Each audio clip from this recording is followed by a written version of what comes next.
നമസ്കാരം. ഈ വീഡിയോയിൽ നമ്മൾ ഡിസ്കസ് ചെയ്യുന്നത് ക്യാപിറ്റൽ ആൻഡ് റവന്യൂ എന്നുള്ള കൺസെപ്റ്റിനെ കുറിച്ചാണ്. അതായത് നമുക്ക് ക്യാപിറ്റൽ റെസിപ്റ്റ് എന്താണ്, ക്യാപിറ്റൽ പേയ്മെന്റ് എന്താണ്, റവന്യൂ റെസിപ്റ്റ് എന്താണ്, റവന്യൂ പേയ്മെന്റ് എന്താണെന്നുള്ള കാര്യങ്ങളാണ് നമ്മൾ ഈ വീഡിയോയിൽ ഡിസ്കസ് ചെയ്യുന്നത്. ഓക്കെ, അപ്പോൾ നോക്കാം.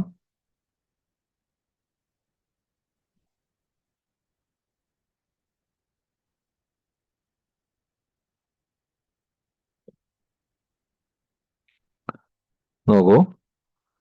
In accounting, distinction between capital and revenue items is crucial because they are treated differently in financial statement. Here are the breakdown. അതായത് നമുക്ക് അക്കൗണ്ടൻസിയുടെ ഭാഗമായിട്ട് നമുക്ക് നിർബന്ധമായിട്ടും അറിഞ്ഞിരിക്കണം ക്യാപിറ്റൽ ഐറ്റംസ് ഏതൊക്കെയാണ്, റവന്യൂ ഐറ്റംസ് ഏതൊക്കെയാണെന്നുള്ളത്. കാരണം ക്യാപിറ്റൽ ഐറ്റത്തിന്റെ ട്രീറ്റ്മെന്റിനും അതുപോലെ തന്നെ റവന്യൂ ഐറ്റത്തിന്റെ ട്രീറ്റ്മെന്റ്സും നമ്മൾ ഫിനാൻഷ്യൽ സ്റ്റേറ്റ്മെന്റ് പ്രിപ്പയർ ചെയ്യുന്ന സമയത്ത് അതിന്റെ ട്രീറ്റ്മെന്റ് ഡിഫറൻസ് ഉണ്ട്. ഓക്കെ, നമുക്ക് ചെറിയ ക്ലാസ്സുകളിൽ പഠിച്ച് നമുക്ക് പരിചയമുള്ളതാണ് ആ ട്രീറ്റ്മെന്റ്സ് എങ്ങനെയാണെന്നുള്ളത്.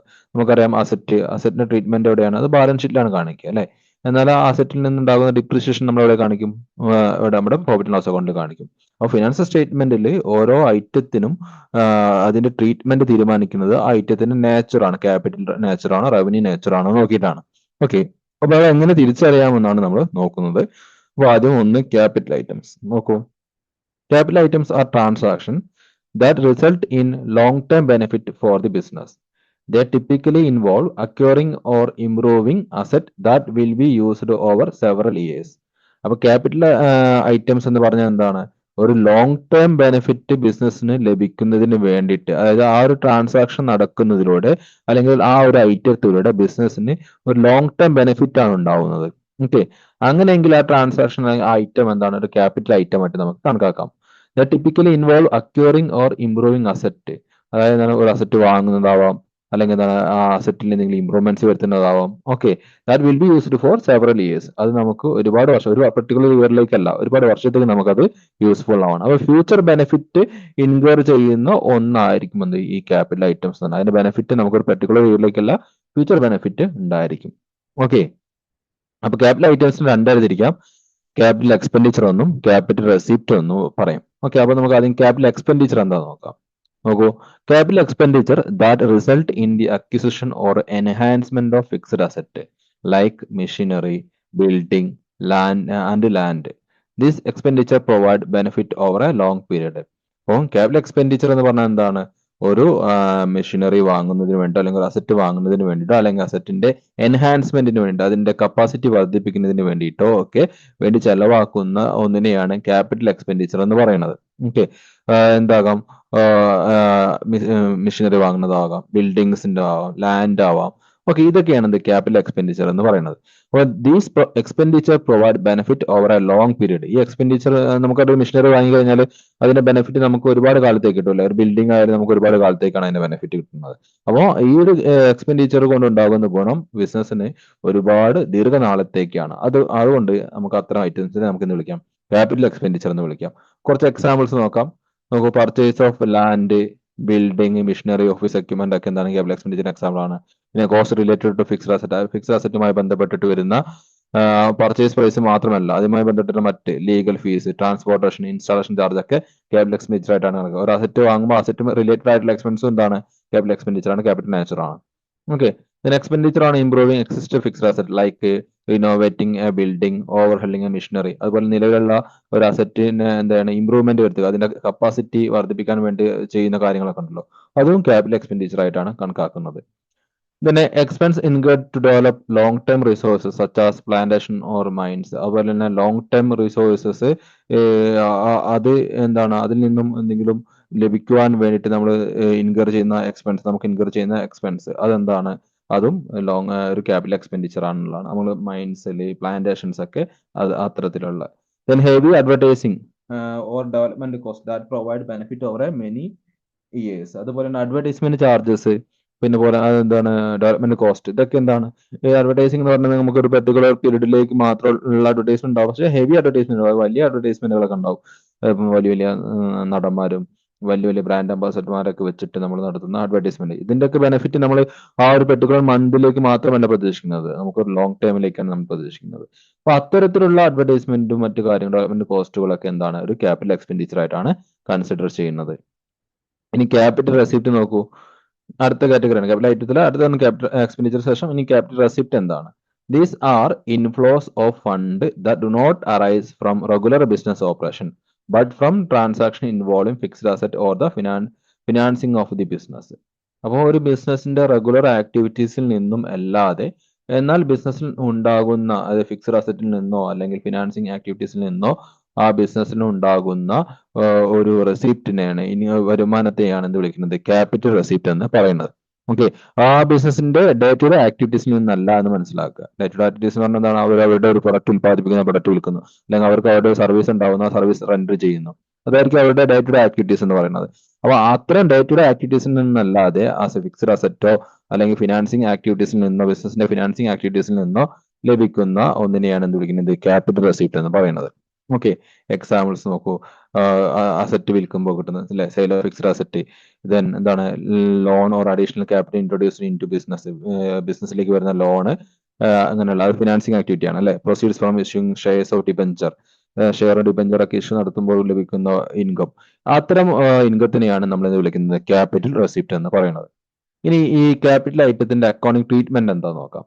Capital expenditure are capitalised on the balance sheet treated as an asset. Capital expenditure ആണെങ്കിൽ ബാലൻസ് ഷീറ്റിൽ അസറ്റ് സൈഡിലാണ് കാണിക്കുക. They are depreciated or amortised over the asset useful life. അപ്പോൾ എന്താണ് ഈ അക്കൗണ്ട് ഇതിന്റെ അക്കൗണ്ട് ട്രീറ്റ്മെന്റ് എന്ന് പറഞ്ഞാൽ എന്താണ്? ക്യാപിറ്റൽ എക്സ്പെൻഡിച്ചർ ആണോ അതിന് എന്ത് ചെയ്യും നമ്മൾ അസറ്റ് സൈഡിൽ കാണിക്കും. ഓക്കെ, അസറ്റ് സൈഡിൽ കാണിക്കുകയും ചെയ്യും. അതുപോലെ തന്നെ എന്താണ് ഡിപ്രീസിയേറ്റഡ്, നമ്മൾ അതിനെ ഓരോരോ പർട്ടിക്കുലർ ഇയറിലേക്ക് നമ്മൾ ആക്ച്വൽ പ്രോഫിറ്റ് കിട്ടണം എന്ത് ചെയ്യണം? പ്രോഫിറ്റ് ആൻഡ് ലോസ് അക്കൗണ്ടിലേക്ക് അതിന്റെ എഫക്ട് കാണിക്കണം. അപ്പൊ അതിനെ നമ്മൾ ഡിപ്രീസിയേഷൻ അല്ലെങ്കിൽ അമോർട്ടൈസേഷൻ ചെയ്യാണ് ചെയ്യാറുള്ളത്. ഒരു അസറ്റ് ആണെങ്കിൽ ആ അസറ്റിന് ഒരു യൂസ്ഫുൾ ലൈഫ് ഉണ്ടാവും. ആ യൂസ്ഫുൾ ലൈഫിലേക്ക് നമ്മൾ അതിനെ എന്ത് ചെയ്യുന്നു? അപ്പോർഷൻ ചെയ്ത് കൊടുക്കാണ് സാധാരണ ചെയ്യാറുള്ളത്. ഓക്കെ, നമുക്കറിയാം. ഇനി അടുത്ത് നോക്കൂ, റവന്യൂ ഐറ്റംസ് എന്താന്ന് നോക്കാം. റവന്യൂ ഐറ്റംസ് എന്താണ്? Revenue items are transaction that provide short term benefit and are associated with the day to day operations of the business. ഒരു ബിസിനസിന്റെ ദൈനംദിന പ്രവർത്തനങ്ങളുടെ ഭാഗമായിട്ട് ഉണ്ടാകുന്ന എന്താണ് ഇൻകം ആകാം, എക്സ്പെൻസ് ആകാം, അതിനെയാണ് റവന്യൂ ഐറ്റംസ് എന്ന് പറയുന്നത്. ഒരു ബിസിനസിന്റെ ഡേ ടു ഡേ ആക്ടിവിറ്റീസിൽ നിന്നും ഉണ്ടാകുന്ന ഒന്നാണ് എന്ന് മനസ്സിലാക്കുക. ഓക്കെ, റവന്യൂ എക്സ്പെൻഡിച്ചർ അതുപോലെ ഉണ്ട്, റവന്യൂ റെസിപ്റ്റ് ഉണ്ട്. അപ്പൊ റവന്യൂ എക്സ്പെൻഡിച്ചർ എന്താ നോക്കൂ. Revenue expenditure incurred for daily running of the business where the benefit are concerned with the current accounting period usually a year. ഒരു പർട്ടിക്കുലർ ഇയറിനുള്ളിൽ ഒതുങ്ങി നിൽക്കുന്ന ബെനിഫിറ്റ് ഉള്ള ഒരു എക്സ്പെൻസിനെയാണ് എന്ത് വിളിക്കുന്നത് റവന്യൂ എക്സ്പെൻഡിച്ചർ എന്നുകൊണ്ട് ഉദ്ദേശിക്കുന്നത്. അതായത് ആ ബിസിനസിന്റെ ഡേ ടു ഡേ ആക്ടിവിറ്റീസുമായി റിലേറ്റഡ് ആയിട്ടുള്ള എക്സ്പെൻസ് ആയിരിക്കും അത്. നമുക്കറിയാം ബിസിനസിന്റെ ഡേ ടു ഡേ ആക്ടിവിറ്റീസ് പറഞ്ഞാൽ പ്രൊഡക്റ്റ് ഉൽപാദനം, ഇപ്പോൾ മാനുഫാക്ചറിങ് അങ്ങനെയുള്ള കാര്യങ്ങളൊക്കെ ആയിരിക്കും, സർവീസ് റെൻഡർ ചെയ്യുക. അപ്പൊ അത്തരം കാര്യങ്ങളുമായി റിലേറ്റഡ് ആയിട്ടുള്ള ഒരു പർട്ടിക്കുലർ ഇയറിലേക്കാണ് അതിന്റെ ബെനിഫിറ്റ് നമുക്ക് മാക്സിമം പോയാൽ ഉണ്ടാവുക. ഓക്കെ, അങ്ങനെയുള്ള ഒരു ഐറ്റത്തിനെയാണ് റവന്യൂ എക്സ്പെൻഡിച്ചർ എന്ന് പറയുന്നത്. നമുക്ക് എക്സാമ്പിൾസ് നോക്കൂ. നമുക്ക് പരിചയമുള്ള ടേംസ് ആണ് salary, wage, rent, utilities, purchase of raw material, stock in trade for resale, then maintenance and repair cost of fixed asset, depreciation of fixed asset, routine advertising and sales promotion expense, അങ്ങനെയുള്ള കാര്യങ്ങളൊക്കെ, interest on loan used for business on going operations. അപ്പൊ ഇത്തരം കാര്യങ്ങളൊക്കെ ഇതൊക്കെ എന്താണ് റവന്യൂ എക്സ്പെൻഡിച്ചറിന്റെ examples ആണ്. ഓക്കെ, ഇനി റവന്യൂ റെസിപ്റ്റ് നോക്കൂ. എന്താ റവന്യൂ റെസിപ്റ്റ് എന്ന് പറയുന്നത്? Same. These are inflows of fund that arise from the core business activities of the company, such as selling of goods or service. ഒരു ബിസിനസിന്റെ പ്രധാനപ്പെട്ട ആക്ടിവിറ്റി, ആ ബിസിനസ് എന്ത് ലക്ഷ്യത്തിനാണോ ഓപ്പൺ ചെയ്തിട്ടുള്ളത് ആ ബിസിനസിന്റെ ആ റെഗുലർ ബിസിനസ് ആക്ടിവിറ്റീസിൽ നിന്നും ആ ബിസിനസ് ഏൺ ചെയ്യുന്ന വരുമാനത്തിനെയാണ് എന്ത് വിളിക്കുന്നത് റവന്യൂ റെസിപ്റ്റ് എന്ന് പറയുന്നത്. ഓക്കെ, ചിലപ്പോൾ ഗുഡ്സ് വിൽക്കുന്നതായിരിക്കാം അല്ലെങ്കിൽ സർവീസസ് റെൻഡർ ചെയ്യുന്നതായിരിക്കാം. ഓക്കെ, എക്സാമ്പിൾസ് നോക്കൂ. Sales revenue, then interest earned on investment, commission, rent received, ഇതൊക്കെയാണ് അതിനെ എക്സാമ്പിൾ ആയിട്ട് പറയുന്നത്. ക്ലിയർ?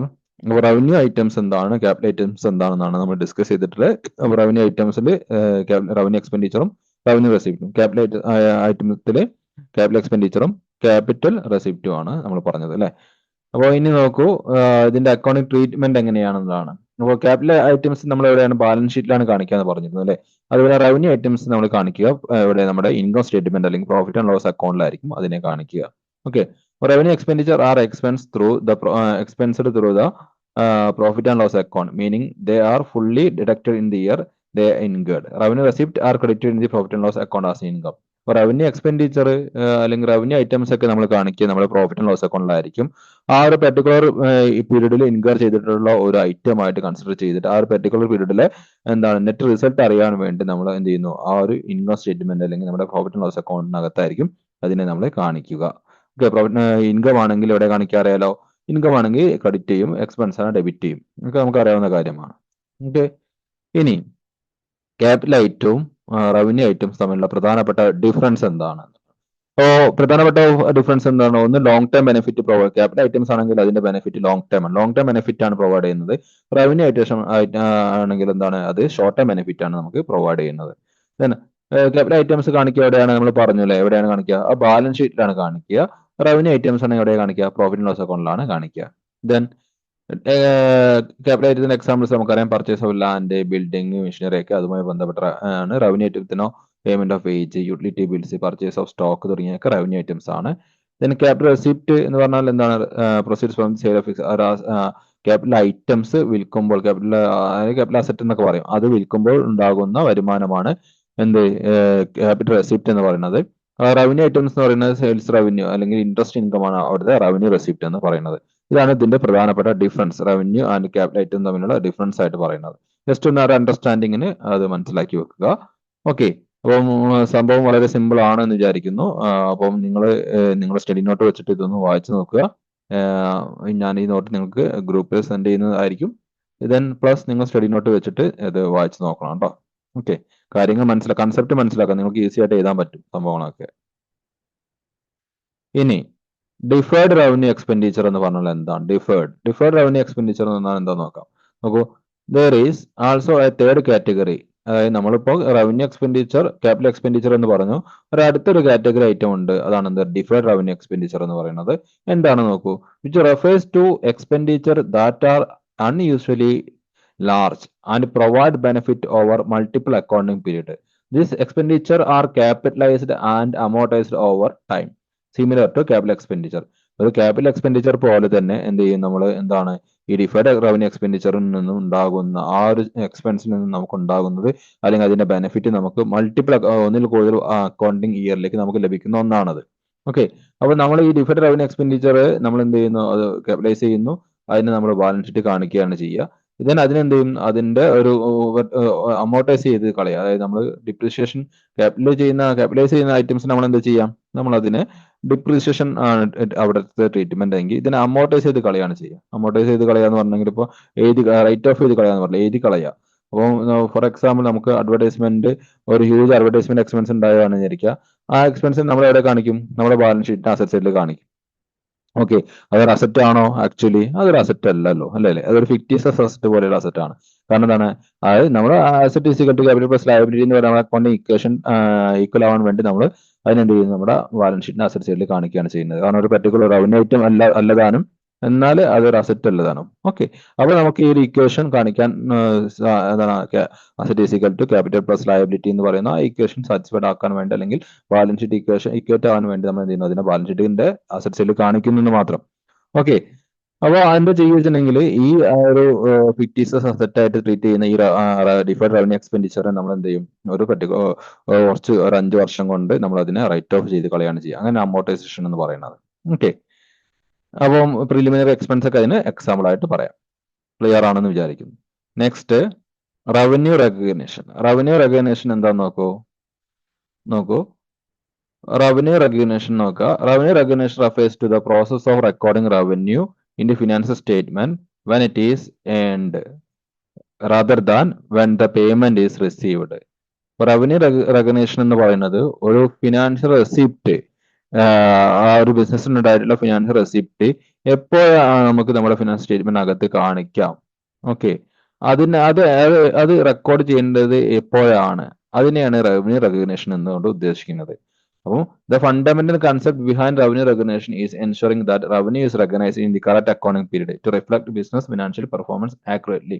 അപ്പോൾ ഈ റവന്യൂ റെക്കഗ്നിഷൻ എന്ന് പറയുന്നത് അല്ല അതിന്റെ ഒരു ലക്ഷ്യം, ആ ഒരു പ്രിൻസിപ്പിൾസിന്റെ ഉദ്ദേശം എന്താണെന്ന് പറയുന്നത്, നമുക്ക് ഉണ്ടാകുന്ന റവന്യൂ, നമ്മുടെ ബിസിനസ്സിനുണ്ടാകുന്ന റവന്യൂ ആ കറക്റ്റ് അക്കൗണ്ടിങ് പീരീഡിൽ തന്നെ എന്ത് ചെയ്യണം, ആ റവന്യൂ റിഫ്ലക്ട് ചെയ്യണം, അത് കാണിക്കപ്പെടണം, അല്ലെ? എന്നാലല്ലേ നമുക്ക് കറക്റ്റ് ആ ബിസിനസിന്റെ പെർഫോമൻസ് നമുക്ക് ഇവാലുവേറ്റ് ചെയ്യാൻ സാധിക്കുള്ളൂ. അപ്പോൾ ഒരു ബിസിനസിന്റെ പെർഫോമൻസ് കറക്റ്റ് ആയിട്ട് ഇവാലുവേറ്റ് ചെയ്യണമെങ്കിൽ ആ ബിസിനസിന്റെ ഉണ്ടാകുന്ന റവന്യൂ ചിലപ്പം ഏത് ടൈം പീരീഡിൽ എൻ്റർ ചെയ്യണം ബിസിനസ്സിനകത്ത്, റെക്കോർഡ്സിൽ ഏത് സമയത്ത് എൻ്റർ ചെയ്യണം എന്നതിനെ കുറിച്ച് നമുക്കൊരു ഐഡിയ ഉണ്ടാവണം. ഓക്കെ, അപ്പൊ അത് എപ്പോഴാണ് ഓരോരോ ഐറ്റത്തിന് നമ്മൾ റവന്യൂ ആയിട്ട് റെക്കഗ്നൈസ് ചെയ്യേണ്ടത് എന്നാണ് നമ്മളിവിടെ നോക്കുന്നത്. Okay, according to according standard 9 പറയുന്നത് എന്താണ്? Revenue is recognised as the gross inflow of cash, receivables or other consideration arising from the ordinary activities of an enterprise, such as sale of goods, rendering of service, or the use of the enterprise resources by others. അപ്പോൾ എന്താണ് ഒരു enterprise resources, നമ്മുടെ ബിസിനസിന്റെ resources മറ്റുള്ളവർ ഉപയോഗിക്കുമ്പോൾ അതിൽ നിന്നുണ്ടാകും നമുക്ക് എന്തെങ്കിലും കിട്ടുന്നുണ്ടെങ്കിൽ, വരുമാനം ലഭിക്കുന്നുണ്ടെങ്കിൽ അത് സർവീസസ് റെൻഡർ ചെയ്യുന്നതിലൂടെ, ഗുഡ്സ് എന്താണ് വിൽക്കുന്നതിലൂടെ, അപ്പൊ അതിലൂടെയൊക്കെയാണ് ഒരു ബിസിനസ്സിൽ പ്രധാനമായിട്ട് എന്തുണ്ടാകുന്നത്? റവന്യൂ ഉണ്ടാകുന്നത് എന്നാണ് പറയുന്നത്. ഓക്കെ, ഇനി നോക്കൂ, key principles of revenue recognition. Revenue recognise ചെയ്യുന്ന സമയത്ത് നമ്മൾ നമ്മുടെ മൈൻഡിൽ ഉണ്ടാകേണ്ട കാര്യങ്ങൾ എന്തൊക്കെയാണെന്നുള്ളതാണ് നോക്കുന്നത്. ഒന്ന്, സെയിൽ ഓഫ് ഗുഡ്സ്, സാധനങ്ങൾ വിൽക്കുന്ന കേസിൽ അതിൽ നിന്നുണ്ടാകുന്ന വരുമാനം നമ്മൾ റെക്കഗ്നൈസ് ചെയ്യണമെങ്കിൽ താഴെ പറയുന്ന ക്രൈറ്റീരിയാസ് ഒക്കെ സാറ്റിസ്ഫൈഡ് ആവണം. ഓക്കെ, ഏതൊക്കെയാണ് ക്രൈറ്റീരിയാസ്? നോക്കൂ, ട്രാൻസ്ഫർ ഓഫ് ഓണർഷിപ്പ്. ഒരു ഗുഡ്സ് വിറ്റ് കഴിഞ്ഞാൽ അത് നമ്മുടെ ബിസിനസിന്റെ റവന്യൂ ആയിട്ട് റെക്കഗ്നൈസ് ചെയ്യണമെങ്കിൽ അവിടെ ownership, the property in the goods is transfer from the seller to buyer. Seller എന്ത് ചെയ്യണം? ബയ്യർക്ക് എന്ത് ആണ് അവർ വിൽക്കാൻ ഉദ്ദേശിക്കുന്നത് ആ ഗുഡ്സ് അവർ ട്രാൻസ്ഫർ ചെയ്തിട്ടുണ്ട്. ആ ഗുഡ്സ് ട്രാൻസ്ഫർ ചെയ്യാന്ന് പറയുമ്പോൾ ഗുഡ്സിന്റെ ഓണർഷിപ്പും അവർക്ക്, ആ ബയ്യർക്ക് എന്ത് ചെയ്യണം? ട്രാൻസ്ഫർ ആയിട്ട് ഉണ്ടാവണം. Okay, then transfer of risk and rewards. അപ്പോൾ ഗുഡ്സ് മാത്രം വെറുതെ പോയാൽ പോരാ, ആ ഗുഡ്സ് റിലേറ്റഡ് ആയിട്ടുള്ള എല്ലാ റിസ്ക്കും അതുപോലെ തന്നെ സെല്ലറിൽ നിന്ന് ആരിലേക്ക് എത്തണം? ബയ്യറിലേക്ക് പാസ് ആവണം. Then no significant control retained. പിന്നെ ആ ഗുഡ്സിന്റെ മുകളിൽ എന്താണ് സെല്ലർക്ക് ഒരു കൺട്രോൾ ഉണ്ടാകാൻ പാടില്ല. ഇതിന്റെ പൂർണ്ണ അധികാരി പിന്നെ ആരാണ്? ആ ഗുഡ്സ് വാങ്ങിയ ആളായിരിക്കണം. Okay, then certainty of collection. അതായത് നമുക്ക് there is no significant uncertainty regarding the amount of consideration that will be collected. അതായത് നമ്മൾ വിൽക്കുന്ന ആ ഗുഡ്സിന് നമ്മൾ സാധനം വിറ്റ് കഴിഞ്ഞാൽ അതിന് പേയ്മെന്റ് നമുക്ക് റിസീവ് ചെയ്യണമല്ലോ. അപ്പൊ ആ പേയ്മെന്റ് റെസിപ്റ്റിൽ ഒരു അൺസർട്ടനിറ്റി ഉണ്ടാവില്ല. നമുക്ക് ഇന്ന ഒരു സമയത്ത് ലഭിക്കുമെന്നതിന് ഒരു സെർട്ടനിറ്റി ഉണ്ടാവണം, അതിൽ അനിശ്ചിതത്വം ഉണ്ടാവാൻ പാടില്ല. ഓക്കെ, അപ്പൊ അങ്ങനെയെങ്കിൽ ഈ ഒരു ഇത്രയും കണ്ടീഷൻ സാറ്റിസ്ഫൈഡ് ആയി കഴിഞ്ഞാൽ നമുക്ക് സെയിൽ ഓഫ് ഗുഡ്സ് നടത്തുമ്പോൾ എന്ത് ചെയ്യാം? റവന്യൂ റെക്കഗ്നൈസ് ചെയ്യാം എന്ന് പറയുന്നത്. ഓണർഷിപ്പ് ട്രാൻസ്ഫർ ആവണം. ആ ഓണർഷിപ്പ് ട്രാൻസ്ഫർ ആയിട്ടുള്ള ഗുഡ്സുമായിട്ടുള്ള റിസ്ക് ആർക്കും ഉണ്ടാവാൻ പാടില്ല? സെല്ലർക്ക് ഉണ്ടാവാൻ പാടില്ല. പിന്നെന്താണ്? സെല്ലർ ട്രാൻസ്ഫർ ചെയ്ത ഗുഡ്സിന്റെ മുകളിൽ ഒരു എന്താണ് സിഗ്നിഫിക്കന്റ് കൺട്രോൾ ഒന്നും റീറ്റെയിൻ ചെയ്യുന്നുണ്ടാവാൻ പാടില്ല. പിന്നെന്താണ്? ഈ ആ ട്രാൻസാക്ഷനുമായി ബന്ധപ്പെട്ടിട്ടുള്ള പേയ്മെന്റ് റെസിപ്റ്റ് ഉണ്ടല്ലോ, അതിലൊരു അൺസർട്ടനിറ്റി ഉണ്ടാവാൻ പാടില്ല. സെർട്ടൈൻ ആയിരിക്കണം, നമുക്ക് കിട്ടും ഒന്ന് നമുക്ക് ഉറപ്പാവണം. ഓക്കെ, അങ്ങനെയെങ്കിൽ നമുക്ക് ആ സെയിൽ ഓഫ് ഗുഡ്സ് നമുക്ക് റവന്യൂ ആയിട്ട് റെക്കഗ്നൈസ് ചെയ്യാന്നുള്ളതാണ്. ഓക്കെ, ഇനി റെൻഡറിങ് ഓഫ് സർവീസ് റെൻഡർ ചെയ്യുന്ന സമയത്തോ ഇപ്പൊ റവന്യൂ റെക്കഗ്നൈസ് ചെയ്യുക. സർവീസ് റെൻഡർ ചെയ്യുന്ന സമയത്ത് റവന്യൂ റെക്കഗ്നൈസ് ചെയ്യണമെങ്കിൽ താഴെ പറയുന്ന രണ്ട് കണ്ടീഷൻ സാറ്റിസ്ഫൈഡ് ആവണം. ഒന്ന് എന്താണ്? ഒന്ന്, കംപ്ലീറ്റഡ് സർവീസ് മെത്തേഡ്. അതായത് revenue is recognised when service is fully rendered. അതായത് നമ്മൾ ഒരു സർവീസ് പൂർണ്ണമായിട്ടും നമ്മൾ നൽകേണ്ട സർവീസ്, പ്രൊഡക്റ്റ് ആണെങ്കിൽ ഓക്കെ, നമുക്ക് പ്രശ്നമില്ല അല്ലെ. സർവീസസ് ആകുമ്പോൾ ആ സർവീസ് പൂർണ്ണമായിട്ട് റെൻഡർ ചെയ്ത് കഴിഞ്ഞതിന് ശേഷം അതിന്റെ റവന്യൂ നമുക്ക് റെക്കഗ്നൈസ് ചെയ്യാൻ പറ്റുള്ളൂ. പിന്നെ അതൊരു മെത്തേഡാണ് കേട്ടോ. പിന്നെ പ്രൊപ്പോർഷണൽ കംപ്ലീഷൻ മെത്തേഡ് എന്ന് പറയും. Revenue is recognised progressively based on the percentage of service completed. അതായത് നമ്മൾ കോൺട്രാക്ട് ഒക്കെ ആണെങ്കിൽ നമുക്ക് അവിടെ പ്രശ്നം എന്താ വെച്ചിട്ടുണ്ടെങ്കിൽ നമുക്ക് ഒരു 3-4 വർഷത്തേക്കാണ് അത് ഉണ്ടാവുക, ആ കോൺട്രാക്ട് ഉണ്ടാവുക. അപ്പൊ നമ്മളത് ആ 3-4 വർഷം കഴിഞ്ഞിട്ട് നമ്മൾ ആ കോൺട്രാക്ടിന്റെ റവന്യൂ റെക്കഗ്നൈസ് ചെയ്യുന്നത് കഴിഞ്ഞാൽ ചില വർഷങ്ങൾ എന്തുണ്ടാവില്ല, ബിസിനസിന് പ്രോഫിറ്റ് വരുമാനം തന്നെ ഉണ്ടാവാത്ത മാതിരി ആയിരിക്കും ഇല്ല പെർട്ടിക്കുലർ ഒരു പീരീഡിൽ. കാരണം 4 വർഷത്തെ കോൺട്രാക്ട്, 5 വർഷത്തെ കോൺട്രാക്ട് ആയിരിക്കും. കോൺട്രാക്ട് കഴിഞ്ഞിട്ട് നമുക്ക് റവന്യൂ റെക്കഗ്നൈസ് ചെയ്യാൻ പറ്റുമെന്ന് പറയുമ്പോൾ അത് എന്താണ് ഒരു പെർട്ടിക്കുലർ പീരീഡിൽ ചിലപ്പോൾ വരുമാനം ഇല്ലാത്തൊരു സാഹചര്യം സൃഷ്ടിക്കും. അപ്പോൾ അങ്ങനെയുള്ള കേസിൽ പറയുന്നത് എന്താണ്? പ്രൊപ്പോർഷനേറ്റ് ആയിട്ട് എന്ത് ചെയ്യുക? Revenue recognise. അതായത് എത്രത്തോളം നമ്മുടെ ജോബ് കംപ്ലീറ്റ് ആയിട്ടുണ്ടോ ആ കംപ്ലീഷന്റെ പ്രൊപ്പോർഷനിൽ എന്ത് ചെയ്യുക? റവന്യൂ റെക്കഗ്നൈസ് ചെയ്യുക എന്നുള്ളതാണ് ആ ഒരു രീതി. ഓക്കെ, അങ്ങനെ രണ്ട് രീതിയിലാണ് സർവീസസിന്റെ കേസിൽ റവന്യൂ റെക്കഗ്നേഷൻ നടക്കുന്നത്. ഒന്ന് കംപ്ലീറ്റഡ് സർവീസ് മെത്തേഡും മറ്റൊന്ന് പ്രൊപ്പോർഷനേറ്റ് കംപ്ലീഷൻ മെത്തേഡും. ഓക്കെ, ക്ലിയർ ആണെന്ന് വിചാരിക്കുന്നു. ഇനി മൂന്നാമത് നോക്കൂ, use of enterprise resources.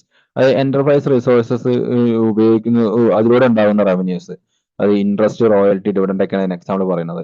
Interest ആണെങ്കിൽ എപ്പോഴും റെക്കഗ്നൈസ് ചെയ്യാൻ നോക്കാം. Interest on A time basis based on the amount of outstanding and the rate of interest. Interest ഒക്കെ ആണെങ്കിൽ ടൈം ബേസിസിലാണ്. അതായത് നമുക്ക് ഇൻട്രസ്റ്റ് ഡ്യൂ ആകുന്ന ഒരു പെർട്ടിക്കുലർ പീരീഡ് ഉണ്ടായിരിക്കും, ആ ഒരു പെർട്ടിക്കുലർ പീരീഡിലാണ് അതിനെ റെക്കഗ്നൈസ് ചെയ്യേണ്ടത്. റോയൽറ്റി ആണെങ്കിൽ അക്രൂവൽ ബേസിസ് ആണ്, in accordance with the terms of the relevant agreement. Okay, accrual ബേസിസിലായിരിക്കും റോയൽറ്റീസ് റെക്കഗ്നൈസ് ചെയ്യാം. ഡിവിഡന്റ് ആണെങ്കിൽ പേയ്മെന്റിന്റെ അടിസ്ഥാനത്തിലാണ്.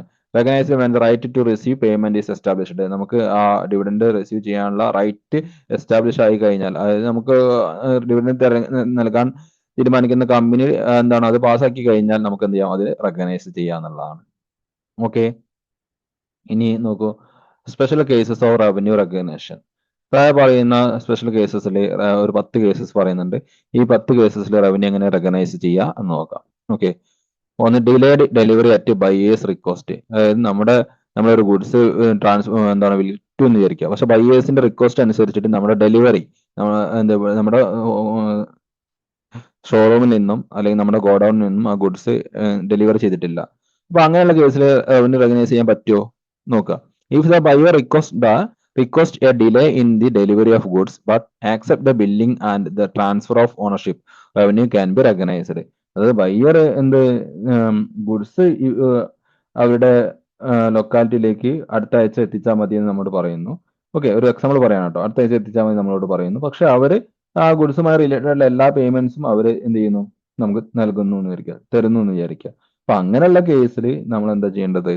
വളരെ സിമ്പിൾ, നമുക്ക് എന്ത് ചെയ്യാം, അവർ ബില്ലിംഗ് ഒക്കെ നടത്തി കഴിഞ്ഞല്ലോ, പേയ്മെന്റ് ഒക്കെ നടത്തി കഴിഞ്ഞല്ലോ.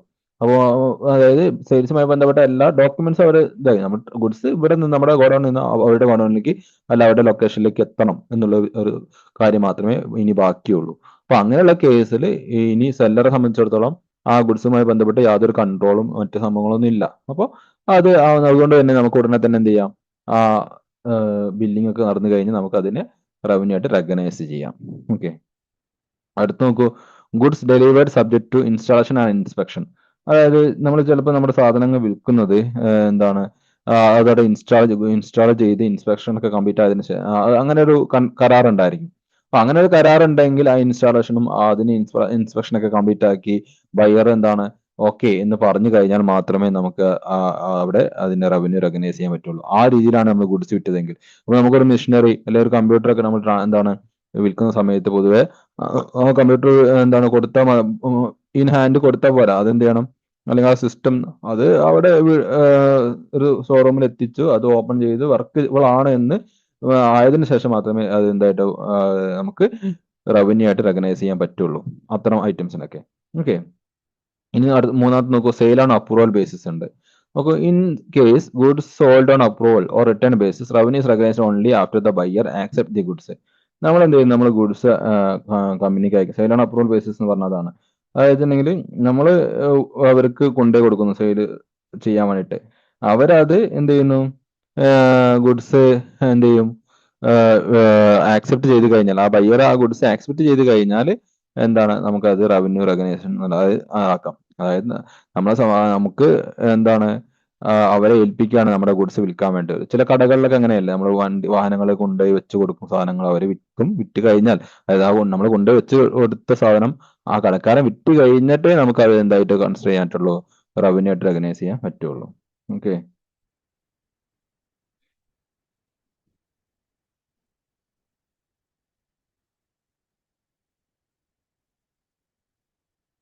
പിന്നെ അടുത്ത് നോക്കൂ, കൺസൈൻമെന്റ് സെയിൽസ്.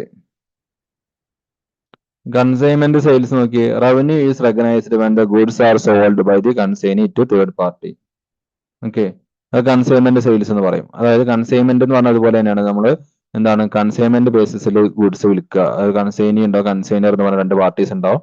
അപ്പോൾ അങ്ങനെയുള്ള കേസിൽ ആ തേർഡ് പാർട്ടി എന്താണ് ആ ഗുഡ്സ് വിറ്റ് കഴിഞ്ഞതിന് ശേഷം മാത്രമേ നമുക്ക് അതിന്റെ റവന്യൂ ആയിട്ട് റെക്കഗ്നൈസ് ചെയ്യാൻ പറ്റുള്ളൂ. അപ്പോൾ കൺസൈനർ, കൺസൈനി എന്ന് പറഞ്ഞിട്ട് ടേംസ് ഒക്കെ നമുക്ക് ഡീറ്റെയിൽ ആയിട്ട് നോക്കാം. ഇപ്പൊ മനസ്സിലാക്കേണ്ടത് കൺസൈൻമെന്റ് ബേസിസിൽ എന്താണ് തേർഡ് പാർട്ടി ആ ഗുഡ്സ് വിറ്റ് കഴിഞ്ഞതിന് ശേഷം മാത്രമേ അതെന്തായിട്ട് കൺസിഡർ ചെയ്യാൻ പറ്റുള്ളൂ, അത്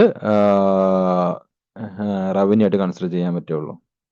ഓക്കെ, ഇനി instalment sales. Revenue is recognised at the time of delivery for the normal cash down price while interest on deferred payment is recognised as it accrue. അപ്പോൾ റവന്യൂ ഇൻസ്റ്റാൾമെന്റ് സെയിൽസ് ആണെന്ന് വിചാരിക്കുക. അങ്ങനെയാണെങ്കിൽ revenue നമ്മൾ recognise ചെയ്യുന്നത് എങ്ങനെയാണ്? revenue is recognized at the time of delivery of the normal cash down price, while interest on deferred payment is recognized as it occur. അതെന്നാൽ നമ്മൾ ഈ സാധനങ്ങൾ നമ്മൾ ഇൻസ്റ്റാൾമെന്റ് എടുക്കുന്ന സമയത്ത് ഓരോരോ ഇൻസ്റ്റാൾമെന്റ് ഡൗൺ പേയ്മെന്റ് ഉണ്ടെങ്കിൽ ഡൗൺ പേയ്മെന്റ് കിട്ടുമ്പോൾ അപ്പോൾ അത് റെക്കഗ്നൈസ് ചെയ്യാം. പിന്നീട് ഓരോരോ ഇൻസ്റ്റാൾമെന്റ് ഇങ്ങനെ കിട്ടുന്നതനുസരിച്ച് നമുക്ക് എന്ത് ചെയ്യാനുള്ള റവന്യൂ റെക്കഗ്നൈസ് ചെയ്യാൻ പറ്റുള്ളൂ. ഓക്കെ. അടുത്താണ് സെയിൽസ് വിത്ത് ഗ്യാരണ്ടി റിട്ടേൺസ്. അങ്ങനെയുള്ള guaranteed returns revenue is recognised when sales is made but provisions are created for returns based on the past experience or terms of the sale. ചില കേസിൽ എന്താണ്, നമുക്ക് ഇപ്പോൾ ആമസോണിനൊക്കെ ഒരു പ്രൊഡക്റ്റ് എടുക്കുന്ന സമയത്ത് നമുക്കറിയാം 7 days റീപ്ലേസ്മെന്റ് അല്ലെങ്കിൽ 2 week റീപ്ലേസ്മെന്റ് എന്നൊക്കെ പറയും. അപ്പൊ അങ്ങനെയുള്ള കേസിൽ നമുക്ക് സാധനം വിറ്റ് കഴിഞ്ഞാൽ നമുക്ക് സെയിൽസ് ആയിട്ട് കൺസിഡർ ചെയ്യാം. പക്ഷെ അത് റിട്ടേൺ വരാനുള്ള സാധ്യത ഉള്ളത് കൊണ്ട് തന്നെ നമുക്ക് എന്തായിട്ട് കൺസിഡർ ചെയ്യണം, അതിന് പ്രൊവിഷൻ വെക്കണം. അഥവാ റിട്ടേൺ വരികയാണെങ്കിൽ എന്താണ്, നമ്മൾ ക്യാഷ് തിരിച്ചു കൊടുക്കേണ്ടി വരും, അല്ലെങ്കിൽ എന്താണ് നമുക്ക് സാധനങ്ങൾ പകരം കൊടുക്കേണ്ടി വരും എന്നുള്ളത് കൊണ്ട് ആ രീതിയിൽ അതിന് ഒരു പ്രൊവിഷൻ അവിടെ കീപ്പ് ചെയ്യുകയും വേണം. അത് നമ്മുടെ ഒരു പ്രീവിയസ് ഇയറിൽ ഒരു 1000 അല്ലെങ്കിൽ 100 പീസ് വിൽക്കുകയാണെങ്കിൽ അതിലൊരു 8 പീസ് 10 പീസ് എന്നൊക്കെ രീതിയിലായിരിക്കും അവർ അതിന് പ്രൊവിഷൻ വെക്കുക. ഓക്കെ, അത് അവരുടെ ഒരു ഇന്റേണൽ പോളിസിയുടെ അടിസ്ഥാനത്തിൽ. പിന്നെ ക്യാഷ് ഓൺ ഡെലിവറി ആണെങ്കിൽ അതാണ് revenues recognised only when the cash is received. Cash on delivery ആണെങ്കിൽ സാധനം കൊടുത്ത് അയച്ചിട്ട് കാര്യമില്ല, എന്ത് ചെയ്യണം, ആ ക്യാഷ് ലഭിച്ചതിന് ശേഷം മാത്രമേ റവന്യൂ റെക്കഗ്നൈസ് ചെയ്യാൻ പറ്റുള്ളൂ. Then sale or repurchase agreement നോക്കൂ. In case of agreement where the seller agreed to repurchase the goods later, no revenue is recognized as there is no permanent transfer of risk and rewards. അപ്പൊ repurchase agreement അനുസരിച്ചുള്ള sale ആണെന്ന് വെച്ചിട്ടുണ്ടെങ്കിൽ നമ്മളൊരു താൽക്കാലികമായിട്ട് കൊടുക്കുകയാണ് അവിടെ. അപ്പൊ അവിടെ ശരിക്കും ആക്ച്വൽ സെയിൽ നടക്കുന്നില്ല. അതായത് കുറച്ച് ഒരു പെർട്ടിക്കുലർ പീരീഡ് കഴിഞ്ഞ ശേഷം അത് സെല്ലർ തന്നെ തിരിച്ചു വാങ്ങാം എന്ന് പറയുന്നുണ്ട്. അപ്പോൾ ആ അഗ്രിമെന്റ് അനുസരിച്ച് ചെയ്യുന്നത് കൊണ്ട് തന്നെ അതിനെ അവിടെ റവന്യൂ ഒന്നും റെക്കഗ്നൈസ് ചെയ്യില്ല എന്നുള്ളതാണ്. ഇനി നോക്കൂ, special orders. Revenue is recognised when goods are purchased or manufactured and ready for delivery even if payment is received earlier. അപ്പോൾ നമുക്ക് ഇത് സ്പെഷ്യൽ ഓർഡേഴ്സ് എന്ന് പറയാം. നമുക്ക് പേയ്മെന്റ് നമുക്ക് എപ്പോഴാണ് കിട്ടുക, കുറെ മുമ്പ് കിട്ടിയിട്ടുണ്ടാവും. പക്ഷെ നമ്മൾ അതിന്റെ പേയ്മെന്റ് ഇപ്പോൾ നമുക്ക് എന്താണ് ആമസോണിൽ തന്നെ ഇപ്പോൾ നമ്മൾ സാധനം വാങ്ങുന്ന സമയത്ത് നമ്മൾ മുൻകൂട്ടി പ്രീപെയ്ഡ് നടത്തിയിട്ടുണ്ടാവും അല്ലെ. പ്രീപെയ്ഡ് നടത്തിയ ആ സമയത്ത് തന്നെ അത് എന്ത് ചെയ്യാൻ പറ്റില്ല, നമുക്ക് നമ്മുടെ റവന്യൂ ആയിട്ട് റെക്കഗ്നൈസ് ചെയ്യാൻ പറ്റില്ല. പ്രീപെയ്ഡ് നടത്തിയ സാധനത്തിന് ആക്ച്വൽ ഡെലിവറി നടന്നു കഴിഞ്ഞതിന് ശേഷം മാത്രമേ കമ്പനിക്ക് എന്ത് ചെയ്യാൻ പറ്റുള്ളൂ, അത് അവരുടെ റവന്യൂ ആയിട്ട് റെക്കഗ്നൈസ് ചെയ്യാൻ പറ്റുകയുള്ളൂ. അപ്പൊ ഇത്തരം സാഹചര്യങ്ങൾ, ഈ സാഹചര്യങ്ങളിൽ റവന്യൂ റെക്കഗ്നൈസ് ചെയ്യുന്നത് ഓരോ സിറ്റുവേഷൻ അനുസരിച്ചിട്ടാണ്. അപ്പൊ ആ സിറ്റുവേഷൻസ് ഒന്ന് വായിച്ചു നോക്കുക. ഓക്കെ, നമുക്ക് നമ്മുടെ പ്രാക്ടിക്കൽ ലൈഫിൽ തന്നെ നമ്മൾ ചിന്തിച്ച് നോക്കിയാൽ മതി. അപ്പോൾ തന്നെ നമുക്ക് ഇതിനുള്ള ആൻസർ നമുക്ക് എഴുതാൻ പറ്റും എന്നുള്ളതാണ്. ഓക്കെ, അപ്പോൾ ഈ വീഡിയോയിൽ നമ്മൾ ഇത്രയും കാര്യങ്ങളാണ് ഡിസ്കസ് ചെയ്തിട്ടുള്ളത്. അപ്പോൾ എന്തൊക്കെയാണ് ഡിസ്കസ് ചെയ്തത്, അത് നമ്മൾ എന്താണ് ക്യാപിറ്റൽ ഐറ്റം, റവന്യൂ ഐറ്റംസ് എന്ന് പറഞ്ഞു. ക്യാപിറ്റൽ ഐറ്റംസ് എന്ന് പറയുമ്പോൾ ക്യാപിറ്റൽ എക്സ്പെൻഡിച്ചറും റവന്യൂ, ക്യാപിറ്റൽ റെസിപ്റ്റും ഉണ്ട്. അതുപോലെ revenue items, revenue expenditure, revenue റെസിപ്റ്റും ഉണ്ട് എന്ന് പറഞ്ഞു. അത് തമ്മിലുള്ള ചെറിയ ഡിഫറൻസ് പറഞ്ഞു. പിന്നെ ഡിഫേർഡ് റവന്യൂ എക്സ്പെൻഡിച്ചർ എന്താന്ന് പറഞ്ഞു. പിന്നെ റവന്യൂ റെക്കഗ്നിഷൻ എങ്ങനെയാണ് ചെയ്യുക എന്നുള്ള രീതിയിൽ അത് നോക്കി. അതിന്റെ കീ പ്രിൻസിപ്പിൾസ്, അത് എന്താണ്, ഗുഡ്സ് ആവുന്ന കേസിൽ, സർവീസ് ആവുന്ന കേസിൽ, പിന്നെ മറ്റ് എന്റർപ്രൈസ് റിസോഴ്സസിന്റെ കേസിൽ എങ്ങനെയാണ് റെക്കഗ്നൈസ് ചെയ്യുക എന്നുള്ളത് പറഞ്ഞു. പിന്നെ സ്പെഷ്യൽ കേസസിൽ റവന്യൂ റെക്കഗ്നേഷൻസ് എങ്ങനെയാണ്, ഒരു 10 കേസസിനെ കുറിച്ച് നമ്മൾ പറഞ്ഞു. ഓക്കെ, അപ്പോൾ ഒന്ന് നോക്കുക, നിങ്ങളുടെ സ്റ്റഡി മെറ്റീരിയലും വെച്ചിട്ട് ഒന്ന് വായിച്ച് നോക്കുക. ഇത് കോർ കൺസെപ്റ്റ് നമ്മൾ ഇവിടെ ഡിസ്കസ് ചെയ്തിട്ടുണ്ട്. നിങ്ങൾ സ്റ്റഡി മെറ്റീരിയൽ വെച്ചിട്ട് ഒന്നും കൂടി ഡീറ്റെയിൽ ആയിട്ട് മനസ്സിലാക്കുക. ഓക്കെ, ശരി.